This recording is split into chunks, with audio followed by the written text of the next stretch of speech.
اور جن لوگوں نے اللہ کی آیتوں سے اور اس کے سامنے حاضر ہونے سے انکار کیا وہ میری رحمت سے نا امید ہو گئے ہیں اور ان کو درد دینے والا عذاب ہوگا۔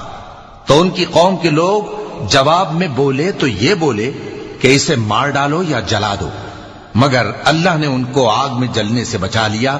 جو لوگ ایمان رکھتے ہیں ان کے لیے اس میں نشانیاں ہیں۔ اور ابراہیم نے کہا کہ تم جو اللہ کو چھوڑ کر بتوں کو لے بیٹھے ہو تو دنیا کی زندگی میں باہم دوستی کے لیے، مگر پھر قیامت کے دن ایک دوسرے کی دوستی سے انکار کر دو گے اور ایک دوسرے پر لعنت بھیجو گے، اور تمہارا ٹھکانہ دوزخ ہوگا اور کوئی تمہارا مددگار نہ ہوگا۔ پس ان پر ایک لوط ایمان لائے اور ابراہیم کہنے لگے کہ میں اپنے پروردگار کی طرف ہجرت کرنے والا ہوں، بے شک وہ غالب ہے، حکمت والا ہے۔ اور ہم نے ان کو اسحاق اور یعقوب بخشے اور انہی کی اولاد میں پیغمبری اور کتاب رکھ دی، اور ان کو دنیا میں بھی ان کا صلہ عنایت کیا اور وہ آخرت میں بھی نیک لوگوں میں ہوں گے۔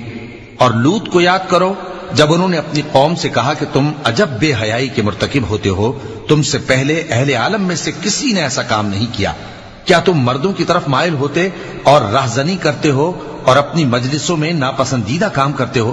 تو ان کی قوم کے لوگ جواب میں بولے تو یہ بولے کہ اگر تم سچے ہو تو ہم پر عذاب لے آؤ۔